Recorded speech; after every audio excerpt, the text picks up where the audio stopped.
And we're live. Hi, this is Nancy with Quilting with Nancy and onpoint-tv.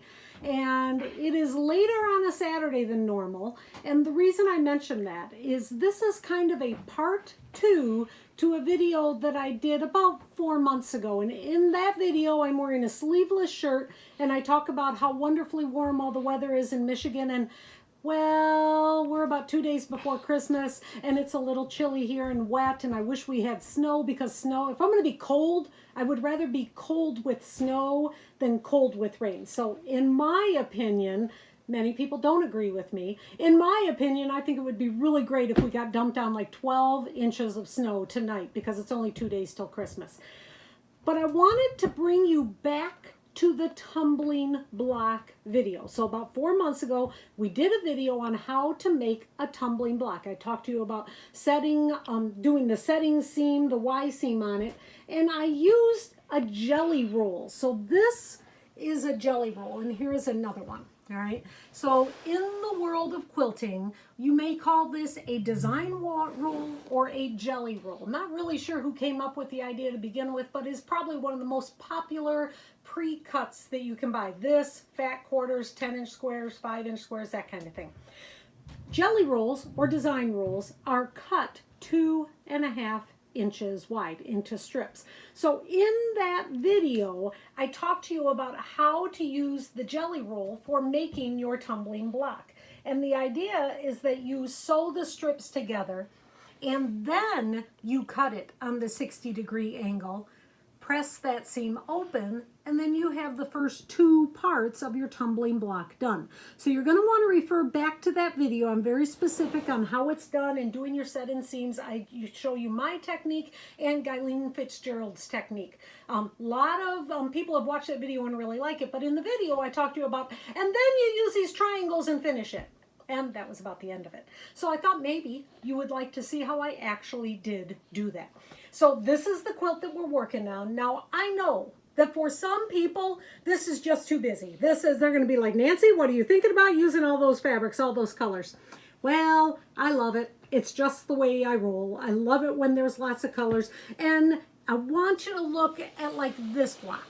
With this block, it has the dark, the medium, the light.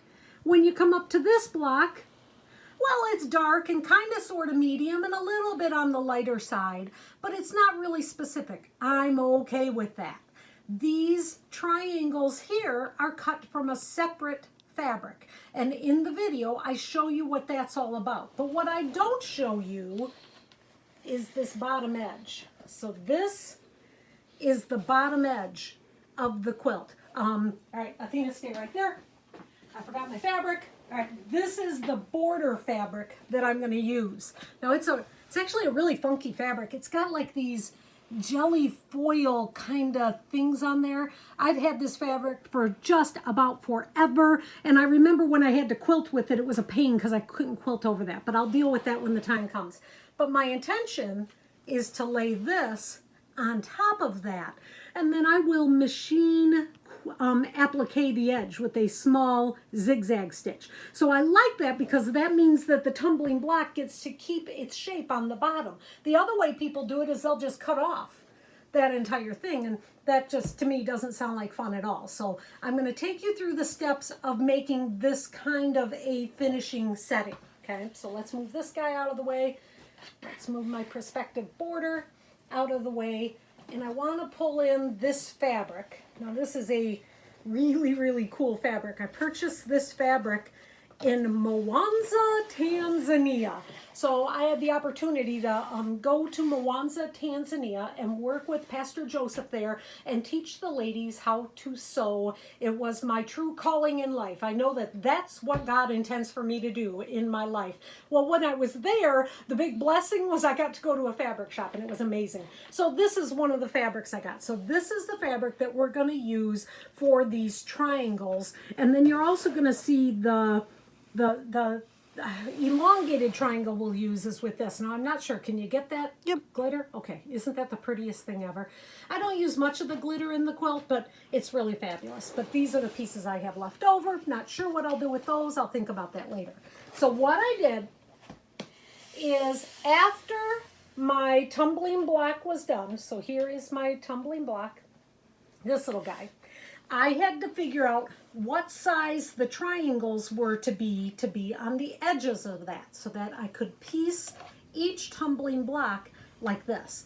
Well, the strips were 2.5 inches. Remember, this comes from a 2.5 inch jelly roll. So that meant that I had to figure out what size this needed to be. Well, the way that I did that, I cheated. Well, okay, I didn't cheat, but I didn't do the math. I just did the measurement. So if you take one of those triangles, then with your ruler, not sure, this is like a really old ruler, I'm gonna place the 1/4 inch seam, see that little dot right there, on the corner of that diamond. So let me move it away. There's the corner of the diamond. I'm going to place that 1/4 inch measurement on there and down here at the bottom, then measure up. That gets me to 2 3/4 inches. That means that's the size strip I have to cut. So from that beautiful orange fabric, I cut a 2 3/4 inch, and I'm showing you here on the paper. And then I cut it into the 60-degree triangles. So each one of these, so here's our little sample, 2 3/4 inches. Cut on the length of grain is going to be best, because then you know that on this edge you're going to get the very, very straightest of grains, and you want to try to plan, when possible, for that to be on the outside edge of the quilt. So I took those triangles that I cut and I pieced them onto my tumbling block segments. And actually this one I think I pieced wrong, so let's go to one that I actually pieced right. There, yeah, that's better. All right, so if this is my tumbling block, you want to piece those triangles on the top left hand and the bottom right hand side. After you do that, you'll have a whole bunch of those little guys, and then you'll, top left hand, top left, there. Then you'll start piecing them together into one solid row. Now, when you're doing that, you want to be really kind of specific how you piece that intersection. So I will take it like this, flip this over on top. See that intersection right there? I'm going to take my pin and put it right into that intersection. Flip this up, then poke my pin into 1/4 inch from this edge to where my pin is on that seam is 1/4 inch. Poke that in. Then I can straighten them both out, take my pin out, and put the pin back in. That's going to keep that intersection really nice and crisp. And so then I'm going to start sewing from here, chunka, chunka, chunka, chunk, gonna cross right over top of that intersection and all the way to the other end where you'll see the other part of the triangle. All right, so you'll piece those all together. That one's kind of easy peasy. If you've gotten that far, you're doing great. So then it will look like this. All right, so the intersections are really nice and crisp. I want to flip this over and show you the back side of it. On the back side of it, you'll see this is what you want to see, where you can see the full diamond. Slide that down, full diamond. Then you know everything is pressed just nicely, and maybe I'm obsessive. It's possible. So then once you get your rows set, then you'll start to think about your layout. And with, okay, stay right there, show them the pretty picture. When you get your rows together, the rows are going to go together like this. So the tumbling block up here at the top, then at the bottom, and so they're going to step down so that those triangles match up with the tumbling block, not tumbling block to tumbling block. Although that would be kind of cool now that I look at it. Okay, that's for another quilt, but the way that I do it is I'll alternate it, so it's like this. So it's really this top section that is kind of tricky. And I played with it for quite a bit yesterday and then came up with, and I've done this before, but every time I do it, I'm on the fly. I'm like, okay, what size do I cut it? Do whatever, magic I need to do, and I figure out what size I want to cut it. So that's what I want to show you now. So after you've got them all into a row, you know where they're going to line up. I know that on this one, at the top, I need to add a couple of things because right now it would have been, whoops, this would have been just like this with just one triangle at the top.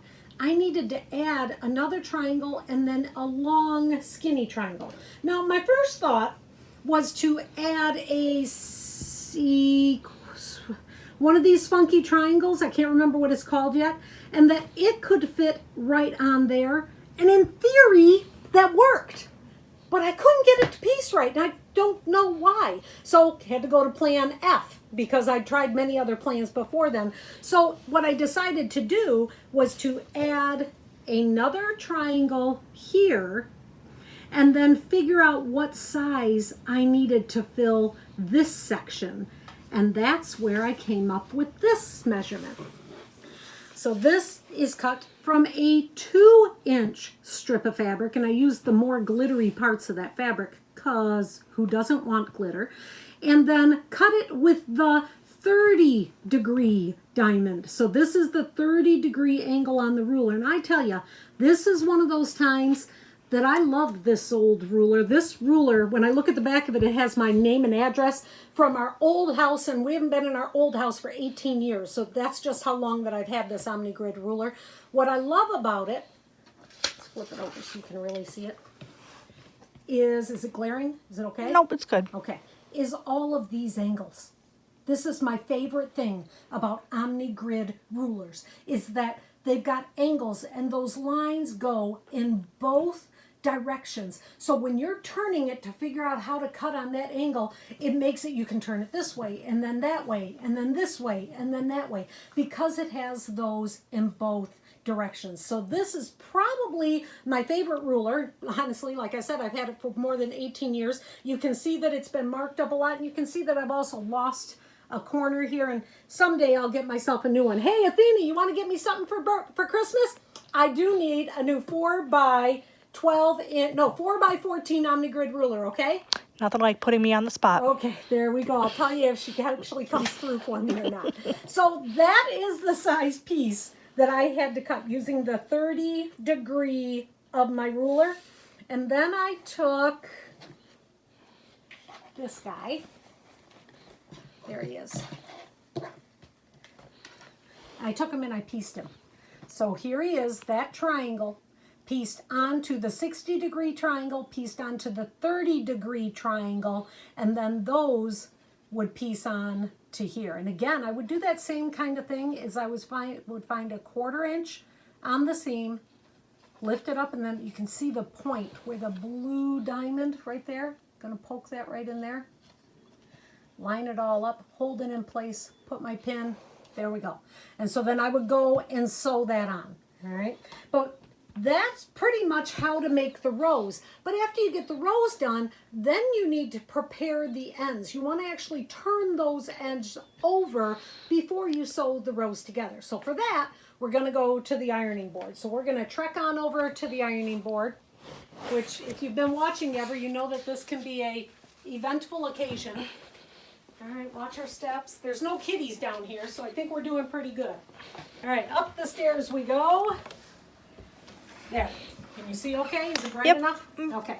So for this part, and again, the idea, whoops, is I want to get the top edge to look like that. Let me press that.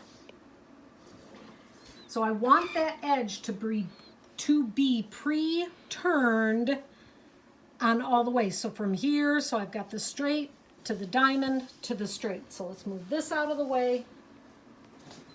And we're gonna go to the one that's not done. Oops, we're gonna, yeah, all right. So this is how I do it. It's really kind of simple. If you think about your Mary Ellen's Best Press.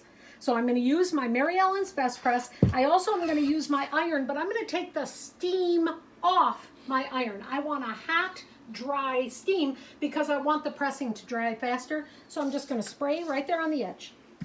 And you know, I've probably already sprayed this a couple times already because I oftentimes spray quite a bit in the process of making my blocks. And then I'm going to hold it there, and I'm going to practice patience, which, yep, the only time I think I have patience is when I'm here at the ironing board. Gonna hold that till it's nice and dry. That looks pretty good. So that's folded down 1/4 inch. Now I'm gonna fold this down 1/4 inch. And press that. So it's that easy.